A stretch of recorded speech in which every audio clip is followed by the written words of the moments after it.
தேமுதிகவிலிருந்து ஆட்களை இழுக்கும் மலிவான அரசியலை ஸ்டாலின் மேற்கொண்டு வருவதாக பிரேமலதா விஜயகாந்த் குற்றம் சாட்டியுள்ளார். முடிந்தால் அரசியல் களத்தில் மோதி பாருங்கள் என்றும் அவர் எச்சரிக்கை விடுத்துள்ளார்.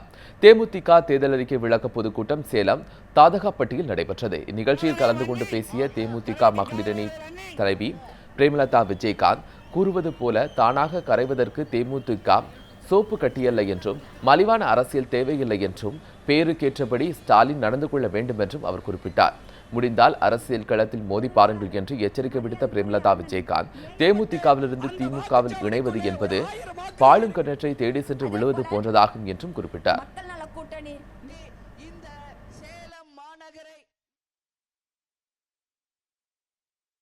ஆனா இன்னைக்கு சீப் பாலிடிக்ஸ் பண்ணிக்கிட்டு இருக்கிறது யார் என்பது மக்களாகிய உங்களுக்கு தெரியும்.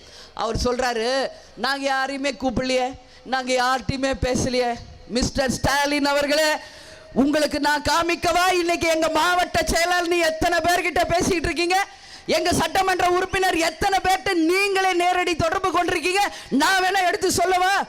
ஏன்னா நீங்க நினைச்சிட்டு இருக்கீங்க எங்க மாவட்ட செயலாளர் எங்க சட்டமன்ற உறுப்பினர் எங்க கிட்ட சொல்ல மாட்டாங்க.